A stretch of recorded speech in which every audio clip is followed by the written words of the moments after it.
It was a beautiful night, clear, black with stars, brilliant stars. And I looked up at the sky, and without even thinking, I just kind of cried out internally, God, if you're up there, because I didn't really know if I believed in God, all I want is inner peace.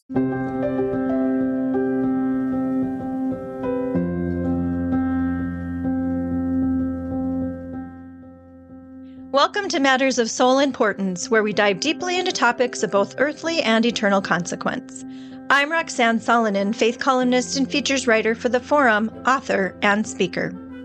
In this episode, I ask Dr. John Sottosanti, can religion make us happier? Dr. Sottosanti is one of my rare guests whom I've never met until now, but I did meet him through his memoir, Mortal Adhesions, A Surgeon Battles the 7 Deadly Sins to Find Faith, Happiness, and Inner Peace, which he wrote above all for those who do not adhere to religion or are ambivalent about it, proposing reasons for why religion might be something to consider. Despite having met and married a devout Christian, Dr. Sottosanti went through the motions of faith adherence most of his life, showing up for church but not really buying any of it. Caught up in a career that brought him a fair amount of fame and a lot of fortune, Dr. Sottosanti focused on other things, finding religion to be, at best, an inconvenience. The many decades in which he shrugged off religion or invested in religion suited more to a life of self-absorption brought him into numerous battles with the 7 deadly sins. Despite all the accolades that came Dr. Sottosanti's way, one thing eluded the surgeon: inner peace. His wife Margaret seemed to have found it early on. It would come late for him, but eventually, the hound of heaven would prove too hard to resist. Many today would shirk the notion that religion can make us happier. Rather, they might say it has been the cause of more conflict and distress throughout the history of the world, and simply isn't worth our time. It's all based on fairy tales. Let's hear now what Dr. Sottosanti has to say about it, and what convinced him that this worldly approach to religion might be missing the mark.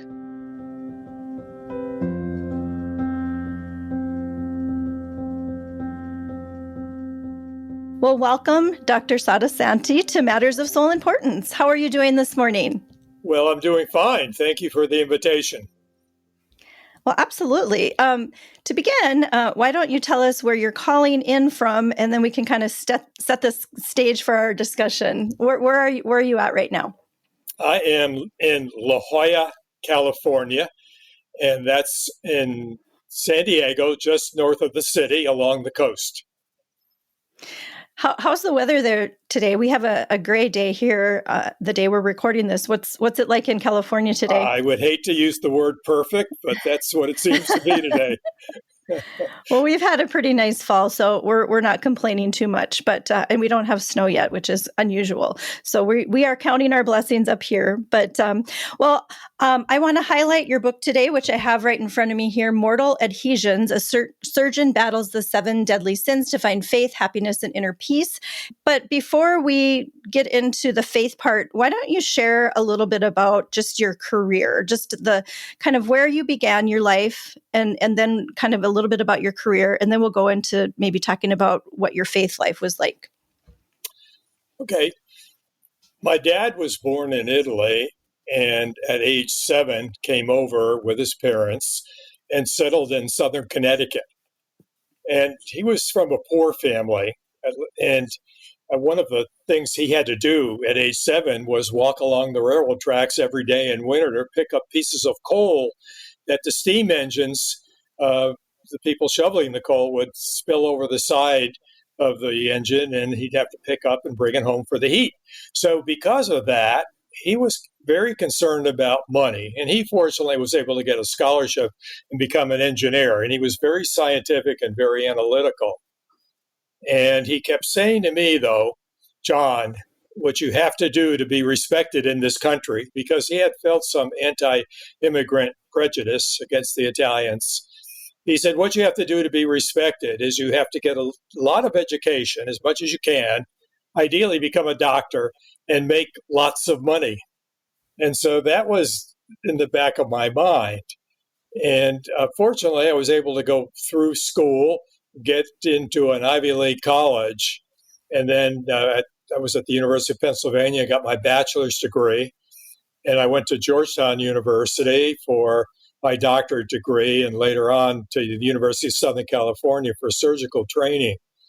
But faith was always in the background. I had a religious mother, and she always said that, John, you don't have any faith.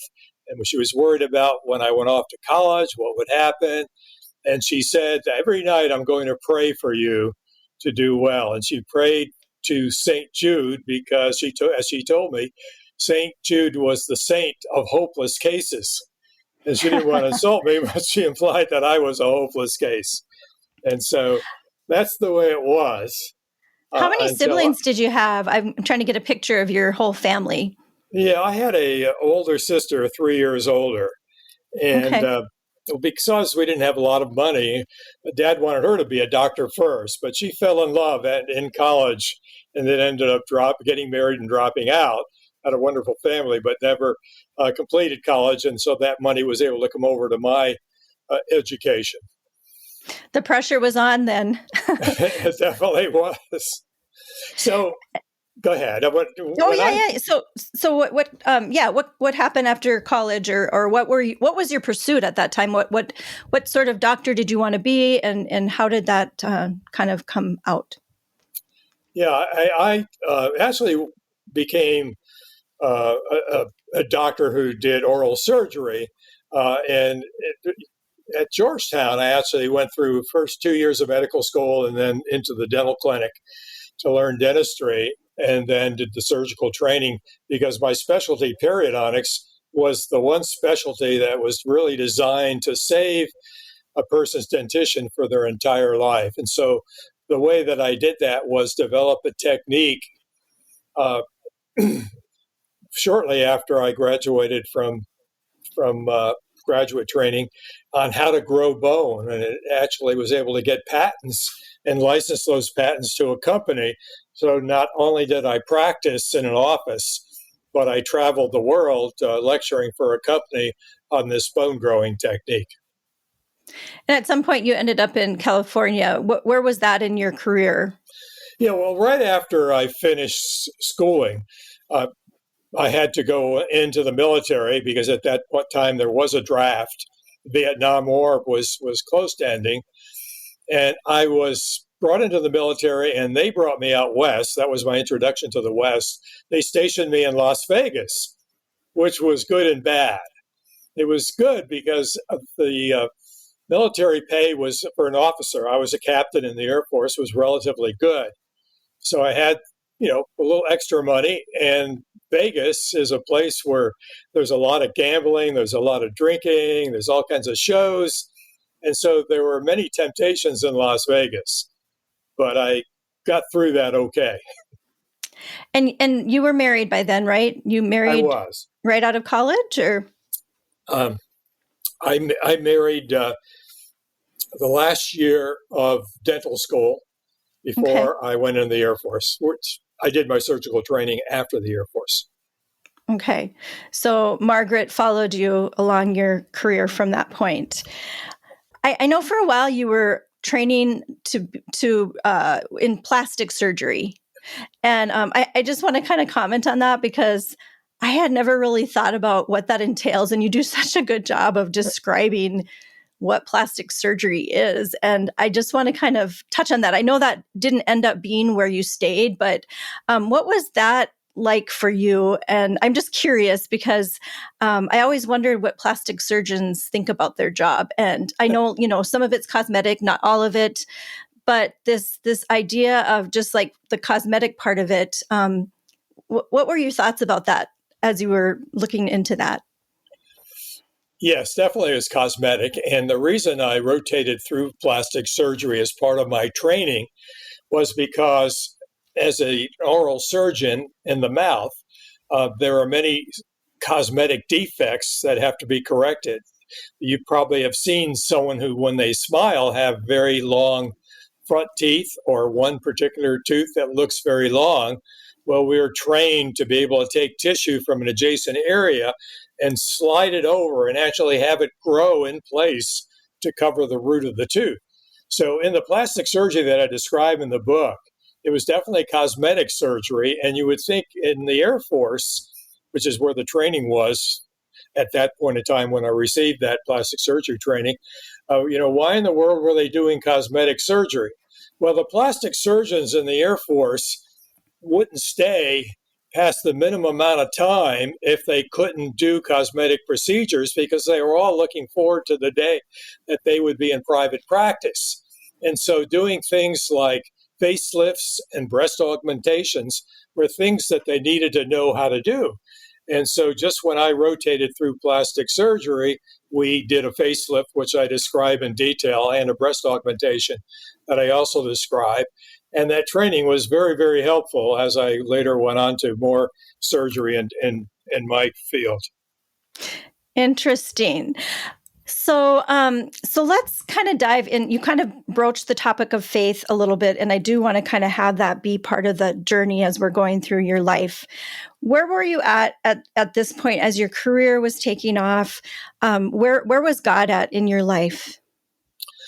God was very much in the background once I actually settled down and opened my practice.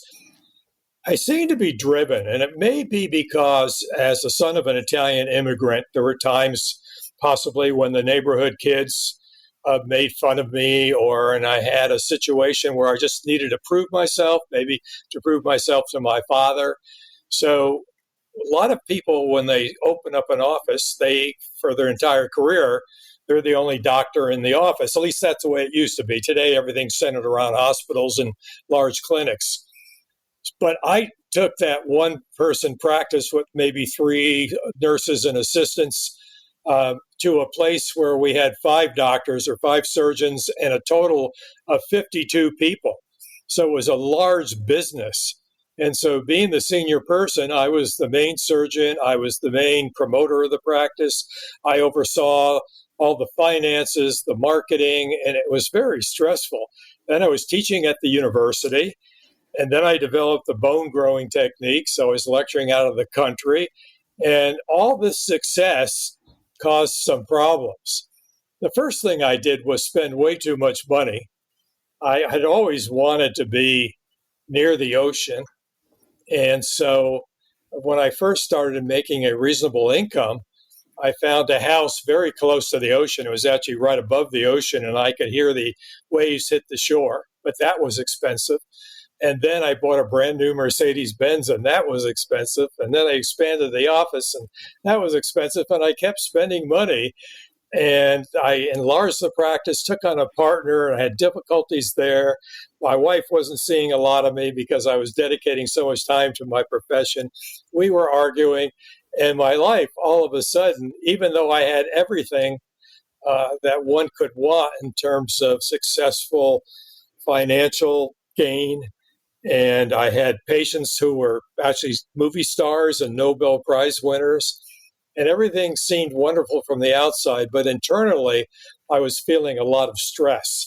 And it was showing itself through back pain, neck pain, headaches, and insomnia and anxiety.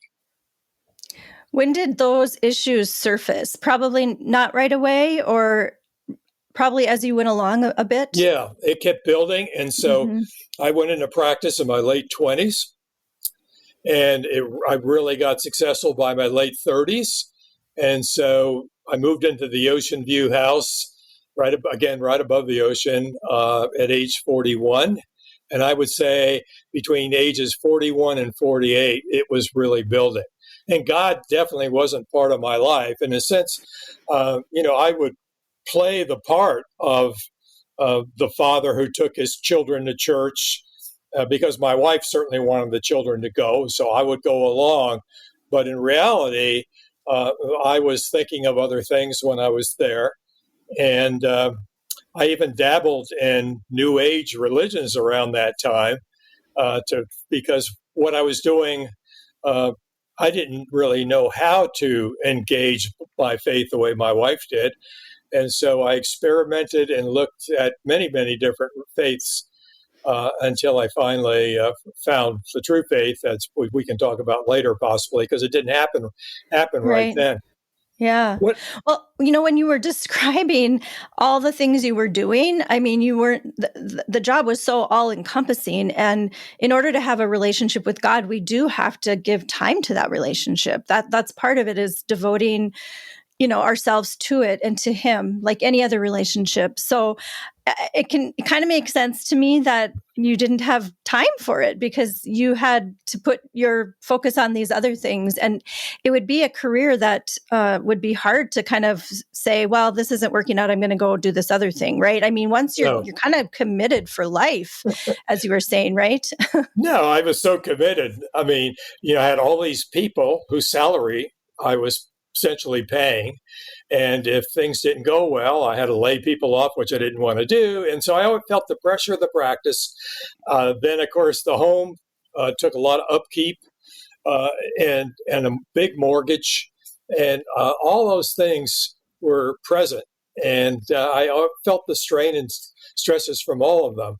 And then one night, something unusual happened, because until that time, I tried to figure out everything myself. In other words, if things aren't going well, then John, you're a smart guy. Put your mind to it, figure out a solution. And that had always worked before. But as I dug this deeper hole of anxiety and depression, then I realized I couldn't do it. And one night, for whatever reason, I was outside, and maybe nature turned me towards God, because it was a beautiful night, clear, black with stars, brilliant stars. And I looked up at the sky, and without even thinking, I just kind of cried out internally, God, if you're up there, because I didn't really know if I believed in God, all I want is inner peace, because I had everything else. I didn't say that, but I really did. Mm. And so all I want is inner peace. And up until then, I mean, it was like, if God exists, does God even care about me? Would he care, especially since my behavior hadn't been too good? But the very next day, things started happening. It took years to fully get into the faith, but I went to a bookstore because I was going to be taking a 3-hour car trip to a meeting with my partner. We were going away on a business retreat, and I thought I'd get a novel, an audio book type of novel. And instead, I found this book, which was semi-spiritual, and I don't know why I picked it up, but it had to do with basically love and peace and, godlike things. And I listened to it and became enamored with the message. It wasn't very religious, but it had religious themes in it. And what's so amazing is that it not only helped me immediately begin to relax, but I really got to like this particular author, read his other books, listened to a number of his books on tape. And I wanted to meet him, but I thought it was pretty much impossible. He was way up in Northern California. I'm down in San Francisco. He was up in San Francisco. I'm down in San Diego. That's about a 9-hour drive. But I was up in the airport one day up there, and I hear his voice, and I couldn't believe it. I thought it was somebody else with a voice like him. And I look up, and there he is. And we had a half hour. We became friends in that half hour, and I got to know him. Went out to his clinic that he had for children who have terminal cancer, and we talked about loving these kids, and it just began changing my life and bringing me back. And a lot of things then happened that I would have to say, years ago, I would have said, well, isn't this coincidental? But in a sense, they were steady and very unusual occurrences that I know God was involved. There's another one I want to circle back to that was in your book. But before I go into that, I have a question. As when you were still really not connected to the faith, What about people in your industry and the people that you were socializing with? Because that's another part of it, right? We have to spend time with God and have that relationship ourselves. But then it's also the people we hang out with. Now, obviously, your wife was doing what she could, but you still are in an individual soul and person.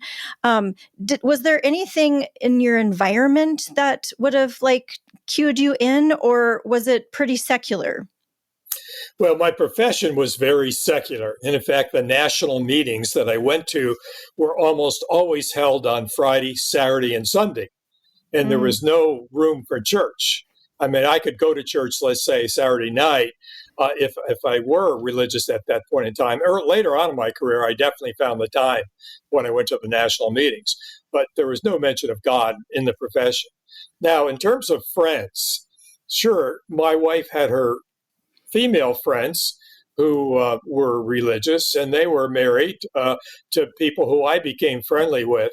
And then when after about 7, 8 years of marriage, there was some conflicts going on, and one of my friends said, "Well, why don't you go to Marriage Encounter?" Mm, Which is hmm. the religious experience in which we go on a retreat for 3 days with your spouse. And it really teaches you two things. It teaches you um, about communication and how to communicate with each other, but it also brings you closer to God as a couple. And it teaches you many, many things about love and faith. And so that was a stepping stone. But then you get back into everyday life and your profession, and that lasted for a while. And then I needed more help, and things that did come along. I started studying other religions first, and then I started learning about happiness, and I started studying some of the ancient literature on happiness that goes back to Aristotle, and realizing what you needed to do to really become happy. And I don't know, Roxanne, if you're familiar with the 4 levels of happiness. Have you heard Tell that us about phrase? them. Yeah, I've heard Okay. it, but go ahead Well, and share. today, Hmm. Father Robert Spitzer probably is credited with it, and rightfully so. But a lot of his ideas started with Aristotle and Thomas Aquinas, and so we really have quite a history. Aristotle was about over maybe 2,500 years ago, and he talked about the lowest level of happiness that we all know of. It's instant gratification.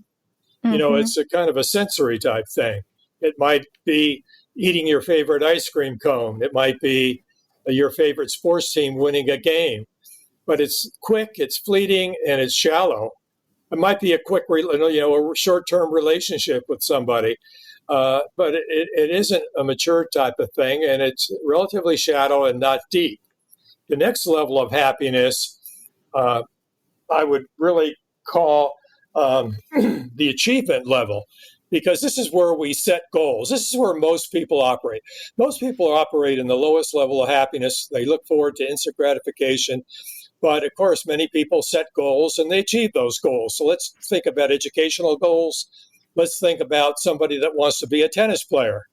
Well, you go ahead and take lessons all the time and you practice every day and you become a very good tennis player and you win a tournament and you go to the next level and you win another tournament. And that's wonderful. You win the tournament, but somebody always loses. And someday you're going to lose. And Right. so it's a happiness based upon comparison. With me, Mm. I was so happy that I bought a house by the ocean, but I was envious that the guy above me had a better view. And Right. you know, Right. and so all those things are, that will take you a certain distance and towards happiness, and you will experience happiness, but it doesn't really protect you for some of the traumas that you're going to experience later on in life, and we all do. And so the next level of happiness, I'll call the compassionate level, where you start thinking about other people. Mm, I mm-hmm. remember when I've been listening to some audiobooks on self help, and one of my gurus at that time when I was really searching was talking about being, being open to helping others at all times. And this is a simple little thing, but it really made a big difference. I was in the airport in Chicago at one of my national meetings in February, and it was snowing outside. So when I get to the airport, I wasn't totally surprised to see the board of departures with all these X's after the cities. And so right in front of me, about 20 feet away, was an elderly couple, and they were talking to an American Airlines employee, because I could tell by the uniform, and they were just shouting at her like, "We've got to get on a plane. You're an idiot if you can't get us on a plane." They were really saying nasty things, and she was practically in tears. They left, and she's walking by me, and all of a sudden I felt compassionate, and I said, "Ma'am, I'm really sorry that those people were yelling at you. It's not your fault." I said, "I don't."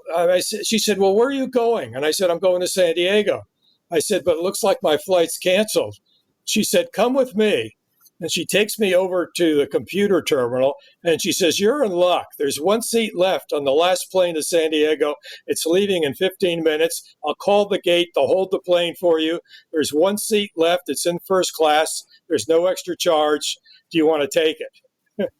and it's a funny little story, but I'll tell you, I was very happy that day.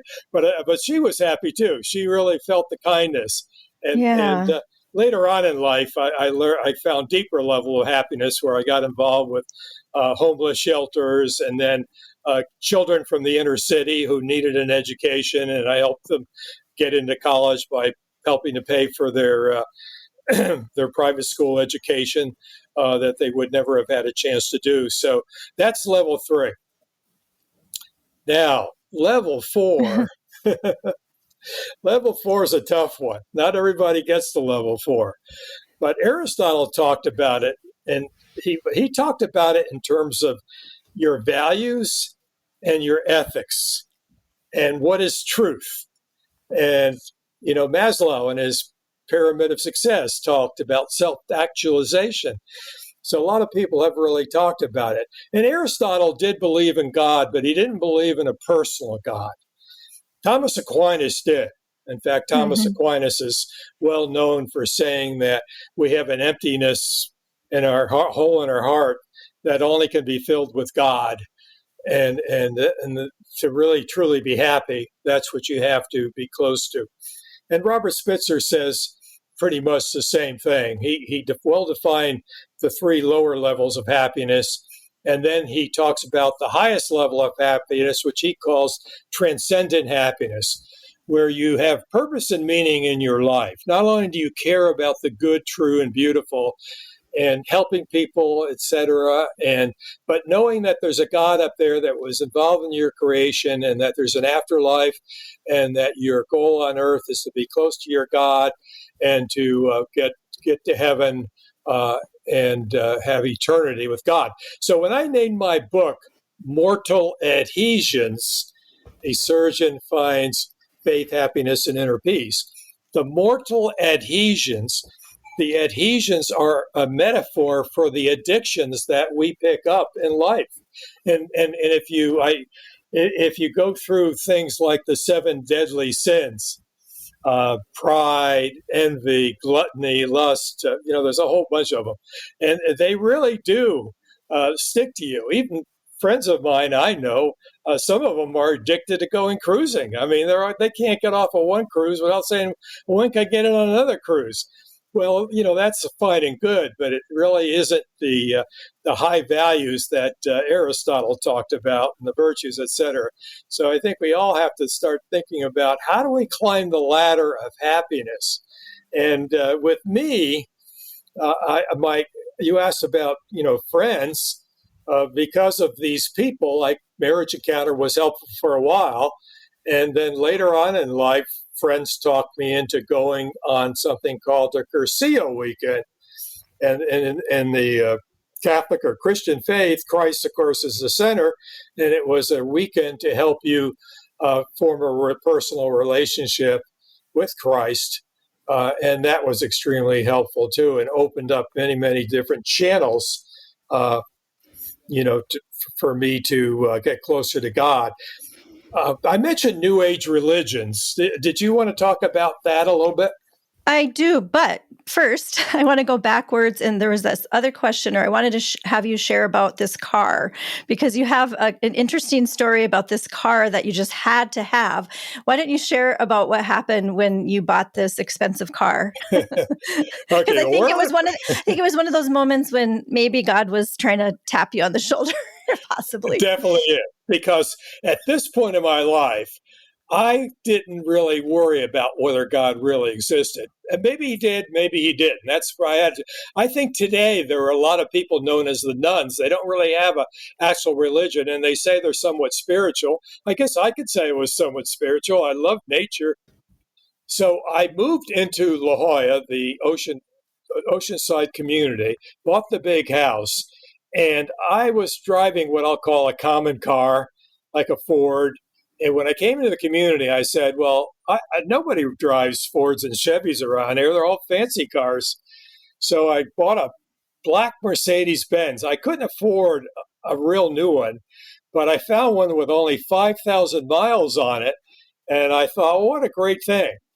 Well, up until that point in time, I had never really had, for at least 10 years, any kind of car accidents.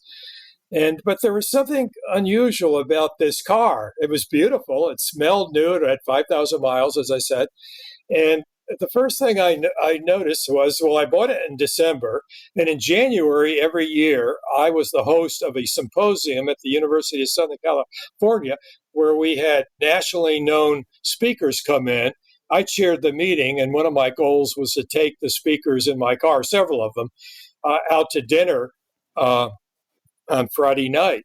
So we went to a restaurant in Los Angeles, and as we leave, there's valet parking. And Beverly Hills, this is where the meeting was up in Los Angeles, in Beverly Hills, there is so much money up there that there are all kinds of Ferraris and Lamborghinis and Bentleys and Rolls Royces that a new Mercedes didn't really attract that much attention. So in La Jolla, I was used to the Mercedes Benz being parked out in front of the restaurant, but there they drove it around back. And I had to wait when I came out for the man to get my car. And so my guests, who were a couple of speakers, got in the back seat. My wife got in the front seat. I handed them a $20 bill, which was many years ago. So it was a lot of money in those days. And he said, well, I'll get you change. Just wait here. I waited on the curb, and another car was brought up behind my car. And the chairman of the department of my specialty got in. Very rational being, and his wife was with him. They got in the car, and seconds later, I hear his car being floored in neutral and shifted into first gear. His rear wheel screeched. The car jolted forward, hit my car, pushed my car, bounced it off the Lamborghinis and Rolls Royces, left and right sides, and pushed it out into busy La Cienega Boulevard, where my wife could have been broadsided as well as the speakers in the back seat, but it didn't go out very far. People slammed on their brakes. But it was a very unusual accident. The man who was in the cars came running out of the car and said, "John, I didn't do anything. I just got in the car, and before I knew it, the car took off." But I didn't think anything about it. I thought, well, maybe he had a glass of wine or two and just thinks he didn't do it. So I didn't think anything about it. So 30 days later, and I remember because this was in early January, somewhere around Valentine's Day, I went to a shopping center first to buy a Valentine's present for my wife. I bought her a piece of jewelry and was placed in a little bag. I placed it on the front seat, and then I met in a restaurant with my partner to discuss business, and a policeman comes in and says, "Who belongs to this Mercedes Benz parked out in front?" I go out there with the officer, and someone took a large rock, threw it through the window of the back seat, broke it open, but the present that I bought my wife was still in the front seat. And the policeman said, "I can't believe this. Why would somebody do that? If they're going to break through your window, they're going to steal whatever they can." That didn't happen. It was just like an evil act. And that was the second thing. The third thing was I was locked in traffic. A car comes around the corner and the front wheel break. This is a month later. This happened once a month. The car's wheel breaks off, hits my car, creases it, and again, I was innocent. I wasn't even moving. And then a month later, I was driving to my other office from La Jolla, and a lady runs a red light, hits me head on. I go to the emergency room. I had I had muscle injuries. Fortunately, nothing too serious. I survived, and the insurance company wanted to fix my car and give it back to me. But my wife said, 4 accidents in 4 months. I've never seen you have accidents. You're not going to get back in that car. So I was able to talk to the insurance company and they gave me full value for the car. And I brought a brand new car and everything was fine, I thought. And I left the car with the insurance company, but I never thought about taking the license plates off. And so what ended up happening was about 2 months later, I'm in my office, and an attorney calls and said he was from Los Angeles. And he said, "Is this John Sottosanti?" And I said, "Yes." And he said, "Well, your car was in a major accident in Los Angeles. It ran a red light, hit a pickup truck, crashed into a gas station, hit the pumps, bounced off of those, and went around back, and somebody got the license plate number, and I'm just calling to notify you about it." And I immediately said, "Well, that's not my car." And I explained, and we got off the phone. I never heard again what happened to that car. But that was like 5 accidents in a very short period of time. I was convinced that this car had some sort of evil spirit attached to it. I mean, there's no doubt in my mind. And whether I brought it on, by some sort of, I can remember maybe doing some things like a Ouija board a long time earlier. I know some people believe that, but nothing current. There was a psychic experience once in Las Vegas, maybe. Well, all I know is once I think that car had something attached to it from its previous owner. I got it with 5,000 miles on it, and I have no idea what transpired, whether somebody was killed in the car, murdered, or whatever, but there was definitely something evil. And when I got the brand new Mercedes, for the rest of the time I drove it, I never had another accident. Another 10 years went by, and I don't remember ever going to have my car fixed. So that was the car. I now believe in it. Yeah. Then I said to myself, if evil can exist, holiness can exist. And there's a good chance that God does exist. And I think I really opened my mind to starting to search for God. It's very slowly, though. That's interesting. Yeah. And indeed, if we also the reverse, if we believe in all the beautiful and wonderful things, I think sometimes we forget that there's the other side too. It can go both ways where we don't give enough play to that. Yes, there are evil forces in our world too. It's kind of like, I guess I would say, is if you believe in one, the other one is there too. And that, of course, is a part of our Christian faith, that there is a battle going on and we don't see everything. But there's good and there's evil and there's a fight going on, on the other side of the veil. But the beautiful part is also there, right? I think we'll take a little break here. And then on the other side, I want to hear about the new age, because oddly enough, that was, it seems like, a way that God was bringing you closer to him. But from the perspective of the faithful Christian, it would seem like a divergence, but really God will kind of use anything to woo us to him. And sometimes it's a winding journey. In fact, it usually is. So we will be back with more from Dr. John Sottosanti after this break, and we'll hear more about his venture into New Age and then ultimately to Christianity, where he found true peace. We'll be right back.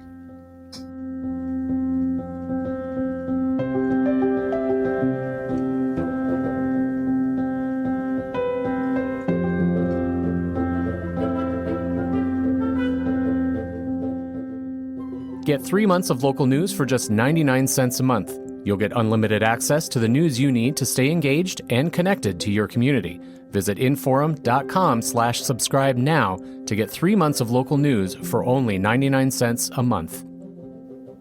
Well, welcome back to Matters of Soul Importance. This is Roxanne Solonin, your host, and we have Dr. Sottosanti, and he is leading us into a conversation about trying to find happiness in this world. New Age is such a big topic right now, and I think a lot of people find themselves drawn to it. And so, and probably because of their desire to be happy. So Doctor, tell us a little bit about how you kind of went in that direction, because that wasn't that wasn't where your wife was at.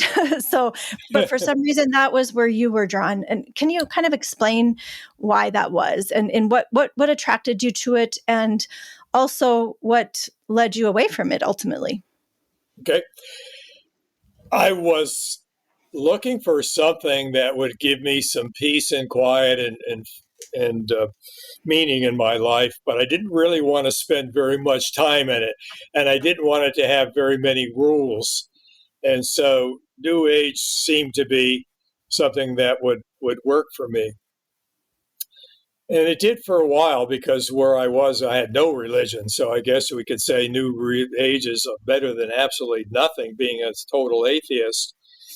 So Deepak Chopra opened up a center in La Jolla, California, where he had a building where he gave courses. He came down occasionally, but mostly it was people that worked for him. And I took a course on meditation. And I was given a mantra, and I was able to go into a room where 10 or 12, 15 people would be sitting on cushions and would be meditating. And I would go over during my lunch hour, and that would reduce stress for a while. And so I could do that for a half hour occasionally during lunch. But the meditation relaxed me, but it didn't last very long, certainly not more than a day. And I had to go back, which sometimes was difficult to do. And then I felt that there was too many rules and regulations in my wife's church. So I found a New Age church called the Church of Today, where they say they have all the good stuff and none of the bad. And they would bring in guest speakers, and they would kind of talk about religion in a sense, as a church, but not really. And I found out and later on did more of a study of New Age religion, and I found out that really there are a number of problems with New Age religion. Some of them I realized early on, and some I didn't realize till later. But New Age religion teaches you that everything is relative, that all paths to God are equal, that there's no real truth, and it melts all religions into one. And that's a real problem because if everybody has their own truth, and where is truth? I've always believed that ultimately we would get to truth, but that there can't be just many forms of truth. And I came across somebody through my wife's church. He had come from Europe. He was actually a priest. I have a chapter in my book. The chapter is titled Dr. Father Bill Wilson. And Father Bill became an alcoholic when he was in training in Europe to become a priest because in the institution he was assigned to would have lectures during the lunch hour, and they'd also have flasks of wine at the tables. And he began drinking during lunch hour, became an uncontrolled alcoholic, was actually kicked out of the seminary there. He did become a priest eventually, but he was never going to be allowed in a teaching institution in Europe. But he was able to get an assignment in San Diego, and he was transferred out here. And nobody knew that he was an alcoholic. He hid it pretty well. But he tells a story when he eventually became sober, and he became sober by going to Alcoholics Anonymous. And before he became sober, he actually came close to killing someone. It's a very dramatic story that I do have in the book because it's his real story.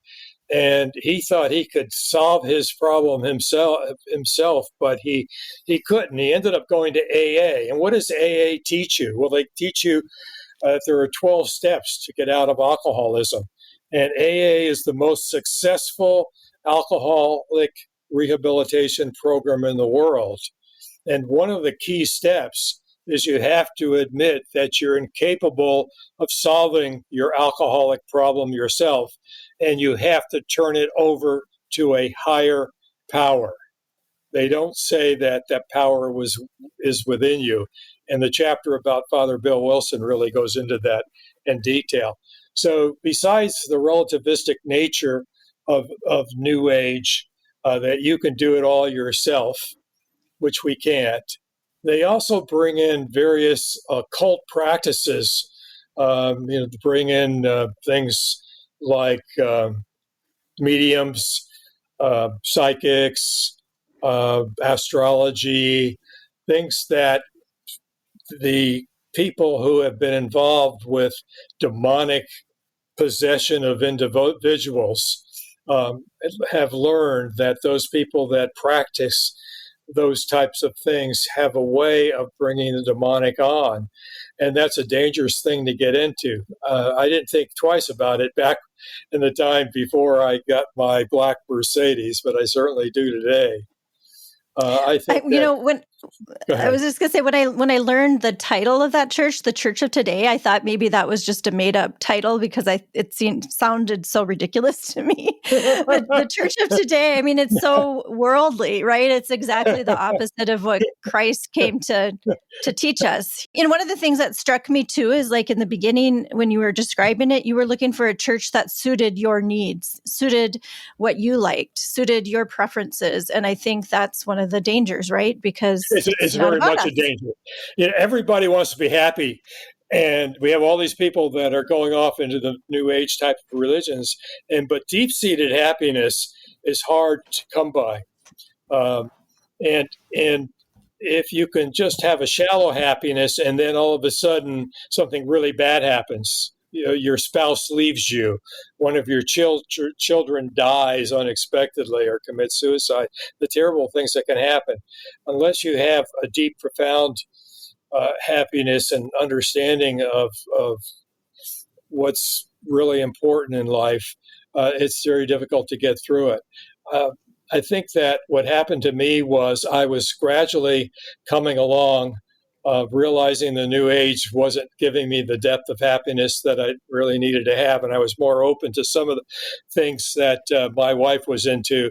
And someone talked me into going to a weekend retreat up in the mountains called Cursillo Weekend that came out of Spain, in which the 3-day weekend teaches you how to have a relationship with Christ, which I had never had before, but it opened my eyes and introduced me to people that really did have that type of happiness. And it's surprisingly, a series of things happened.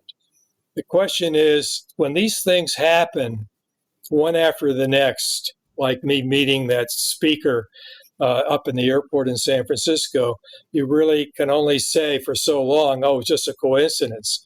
On that weekend, I met someone whose first name was John, who is very centered in the faith. And he told me when I asked him a year or so later if we could get together for lunch, if he was free. And he said, oh, yeah, my wife's gone to Spain for 6 weeks. She's leaving tomorrow, and I could go to lunch anytime I want. I said, your wife's going to Spain for 6 weeks without you? What's she doing, taking a course? And he said, oh, no, she's going to walk across Spain. I said, really? Who's she going with, a group? He said, no, she's going to walk across Spain by herself. And I couldn't imagine that my wife would go across Spain and not have a place where she was going to sleep at night already figured out and be all by herself in a strange country. So I bought a whole series of books on the Camino de Santiago, which now today a lot of people know about because something like 400,000 or 500,000 people a year go on the Camino de Santiago. It's a 500-mile pilgrimage route from the main one is from the French border across northern Spain to the city of Santiago de Compostela, where the bones of St. James are. So I learned about that quite a bit. And then another thing happened right around the same time. My son called me and said, Dad, we've been trying to have a child for several years. And as you know, Martha had 2 miscarriages. And we were just told by the doctor we're never going to be able to have children, at least it's unlikely. And I was devastated. And while I was reading through those books on the Camino de Santiago, I found out there was a place in a little town called San Juan de Ortega where people would go to that tomb and pray to a little-known saint by the name of Juan de Ortega for a child. And Queen Isabella of Spain in the 15th century went there to pray for a son because she went 7 years without being able to have one. She had a daughter and had miscarriages. And she went and prayed in this little tomb, and she had a baby 9 months later and a boy, and was so dedicated to that saint that she named the child Juan. And I said, well, that's interesting. If I'm going to be over there, because I was all of a sudden interested in this amazing hike, and I thought I'd like to go over there to do it because of the history and the challenge of it all. And then a buddy of mine came down with non-Hodgkin's lymphoma in his 50s, and he was not doing very well and was depressed. So I talked him into coming on the trip with me. And so 4 friends went across Spain, and I made a personal effort to go to that tomb where that saint was, where Queen Isabella prayed. And I had the most amazing mystical experience of my life in that tomb, in which I saw blazing crosses that I could not figure out how they could possibly appear. I first thought they were being projected on the wall by an opening in the back of the wall, and they were being projected on the far wall. But I turned around and it was a solid wall. And when I finally couldn't figure out, as a scientist, because I am one, how it could happen, I finally gave up and just started praying. And I felt the most amazing sense of peace and certitude. And I knew that I was going to be a grandfather 9 months later. And that's exactly what happened. And when I got home, Martha got pregnant, and 9 months later, we had our first grandchild. And he's now just graduated from Yale University. Wow, that's so beautiful. God is so good when we turn to Him, and it seems like in that time of need, you definitely did that. I want to go into the happiness studies that you've done, and because you approach everything with wanting to understand and education, and I think this is a topic that a lot of people can relate to, as far as what can make us happier, and the question of, can God make us happier, or is that something we just kind of skip over? What have you found in your research and your dive into that topic? Because that was something you wanted, the happiness and the peace that you saw others have. Well, I heard about a famous course at Yale University called the Happiness Course. That's the nickname of it. It's like Psych 147 or something. But and it was sold out, and it popped up in, I think, 2017 or 2018, and it sold out right away. And eventually, like half the undergraduates at Yale took the happiness course because they were all so unhappy. They needed it. And so many of them were getting mental health therapy. And the same thing happened at Yale University. Same thing happened at Harvard University. That course sells out all the time. So I started doing some research on really scientific studies on happiness. And I found that the most famous one is known as the Harvard Happiness Study. And it's not the official name of the study, but it is what people do call it. And it started in the 1930s, and that's what makes it so famous, that it's gone on for almost 90 years. But the problem with the study is that it was a very small study. It only had 700 original participants in it. About 300 and something were from the affluent Yale University, and the other 300 or 400 were from the basically the poor section, probably the Italian immigrant section of Boston. A lot of criminal activity, alcohol and drug influence. And they followed these people and for a number of years, and eventually they added their descendants. So today it's still going, and there's about 2,000 people, and they put out a book. The head of it today, the leadership has changed, and a man by the name of Dr. Waldinger now has it out. And there's a book that was put out, and he's the lead author, and it was a best-selling book to talk about the happiness study. And their conclusion is that you only really need one thing to be happy, and the one thing is enduring relationships. And I think that's, if you're going to pin it down to all the things that can help make you happy, obviously having people in your life that you're really close to, like a spouse or a family, that's really critically important. But they then go on to say, well, yes, having a marriage, a spouse is really important. Well, one of the problems is that in the 1930s, hardly anybody got divorced. Today, the divorce Mm-hmm. rate is almost 50%. So, and then if people get divorced and get remarried, the divorce rate of remarried couples is like 65%. So where's the happiness and all that? And then we've totally redefined the families, where families are all kind of blended families because of all the divorce situations that exist. So we don't really have that. And then the second thing they say, well, get relationship at the workplace. Well, people used to stay at the same job for 5 or 10 or 20 years, but the young people today, if you look at the average of the people in their early 20s, let's say, how long do they stay in the same work job? I think it's about 2.5 to 3 years at the longest. And then how many are working from home? And so the workplace doesn't provide that. So then the book says, join different activities, like join a bowling league. Well, how many of us are in bowling leagues? They never bring up the church. And Interesting. interestingly enough, I found out about the Harvard nurses study. It's an amazing study. The original study had 120,000 people in it, but they looked at 70,000 older nurses, and they're all female. And because they were older, the study was going to go on for 16 years. Some of them were going to die.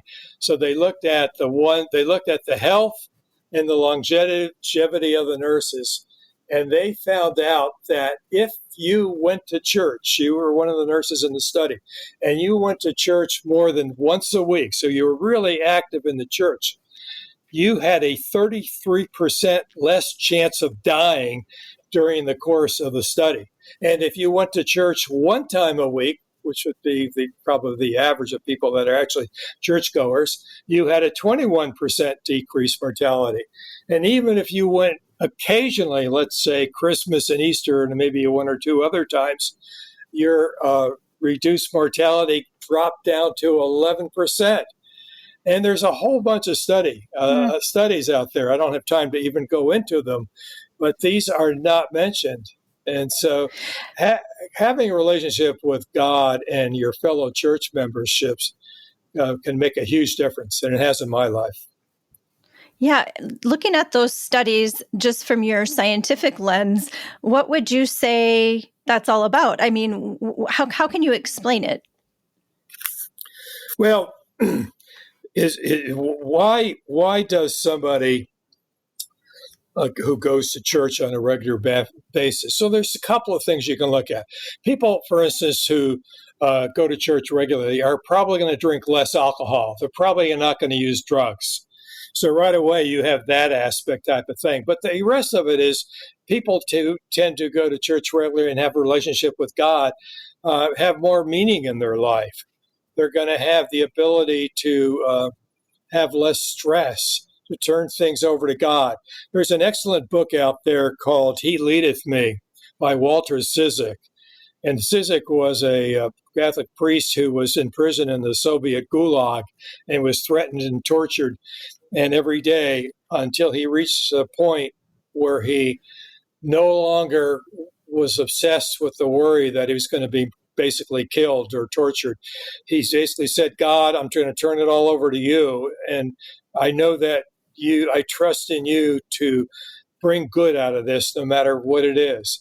And I found that in my own life. I came down with 15 to 20 years ago, pretty bad aggressive prostate cancer. And I used my faith to help me get through it. And here I am 15, 20 years later, and, I basically have been cured of it. And I attribute, as I talk about in my book, my religious experiences and how I use religion to get me through it all. So religious people have enduring relationships.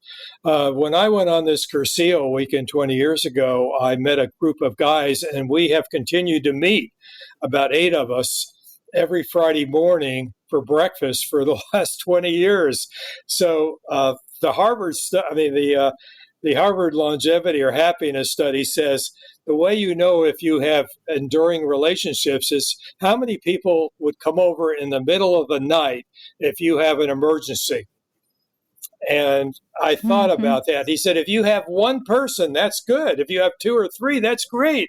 And I thought, because of my church, I could probably have 10 couples come over. That would be 20 people that would come over in the middle of the night if I needed them. And so I feel really blessed to have those relationships. And then there's the personal relationship with God, where I can take difficult things in my life and say, God, help, please get me through this, and have some trust and faith in it.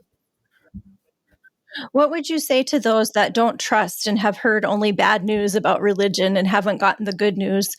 What would you say to address some of those that have fallen away, feel disillusioned, have gotten information from the internet, whatever, to cause them to feel that, no, religion is not good, and I can be happier without it? What would you say? Because you've lived in both of those worlds. Well, you just take the example of a child who absolutely has no discipline whatsoever, and they can do anything they want. They tend to be pretty unruly children. In fact, nobody wants to have them around.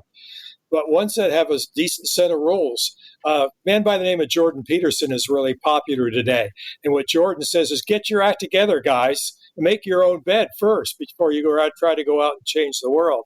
So we do need a set of rules to go ahead and keep us in line. And so what I would say, I was thinking about, well, how would somebody go about it? Because understanding faith and having faith is almost like you learning a new religion. You almost have to immerse yourself in it, and you have to start reading it. Obviously, I'm very prejudiced, but if you read Mortal Adhesions, you'll certainly know my story.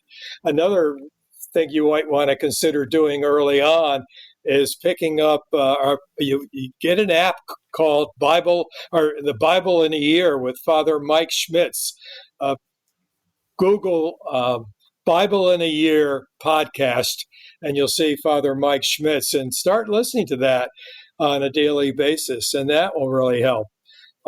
There's some books on the original members of the church, going back to what are known as the early church fathers, that are good for both Protestants and Catholics to read. So there's so much out there. But you've got to work at it. So I went through it all. There is something called the prosperity message. We had somebody in La Jolla by the name of Terry Cole Whitaker 20 years ago that preached to anybody could get whatever wealth that they want just by visualizing it. And there are so many people that will take you down these pathways without real depth to it. But I really find that I have found a religion that has some depth to it, some real truth to it.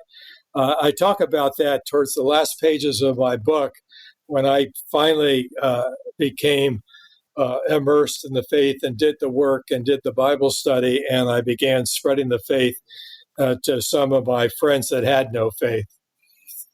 So that's where I am. One of the things about Christianity, I guess, that differs is there's the cross, and there is Jesus on the cross, and he suffered for us and asked us to follow him and to do that for others. And that isn't something we find in all religions. And it's a hard thing to swallow, except the fact that we are all going to suffer. Right. And you discovered that in your life as you went along. There was an emptiness before you discovered that the rules were there to help you, not to inconvenience you, right? And so we have to get to that point, and I guess just be open to God calling us. But what is your definition? Because peace, along with the word happiness, which we know can be, there's a deeper seated happiness, which is called joy, which is even more constant and is like a river flowing at the bottom of our soul. But what about this word peace? A lot of people want that. What would you say your definition of peace is? Well, peace is a feeling of calmness and certainty and trust in the overall situation of life. And we're all going to have these difficult situations. And you used, Roxanne, the cross that you're going to have to carry. Other people use that are not necessarily Catholic. I think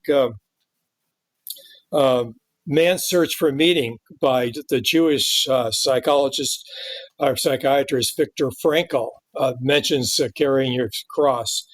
You're all going to have it. But if you can really trust and believe and know that good can come out of carrying your cross, just like with Christ himself, the crucifixion came first, but that led to the resurrection. And we certainly don't have the time to talk about that today, but the more you get into it, the more you read, the more you have faith, you get a certainty, a joy, a peace. I noticed that in my surgeries.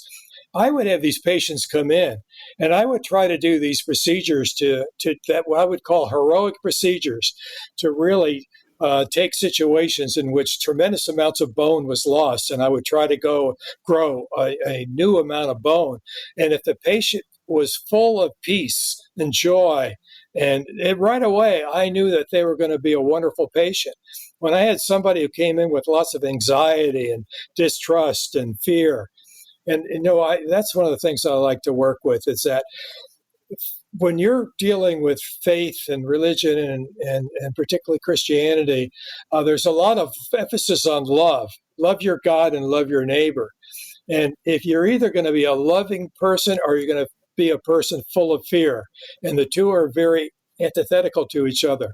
So concentrate on love and loving others, and you learn that by learning religion.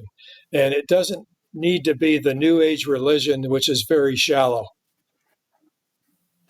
So in sum, to just get back to the question and ask it one more time to kind of encapsulate it all, can religion make us happier, would you say?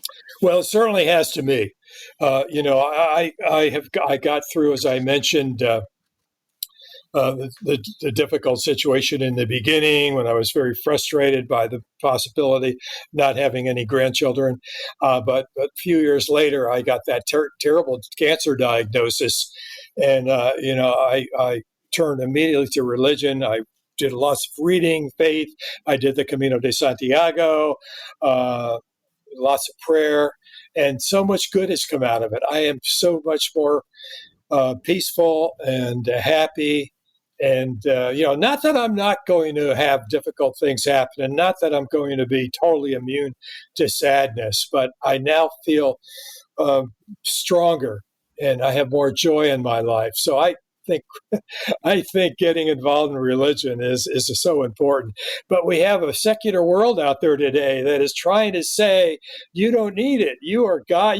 You've got God inside of you. Well, anybody that's been through the trials of life knows that the God inside of us is a very weak God.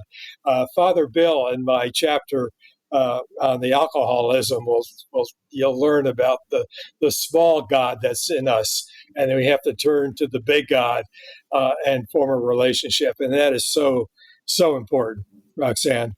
I wouldn't trade it for anything. Yeah, we have a culture right now that is not very happy, and there's a lot of depression, anxiety, and things like that. So, might as well give it a try if you're in that place where you just haven't figured it out. What can bring you to that place of peace? So, thank you for sharing your perspective, and I just will pray that you continue along that road and are successful in sharing with others that there is a good plan. It is in God's vision for us, and He loves us. And yes, it can make us happier to know Him. So thank you very much.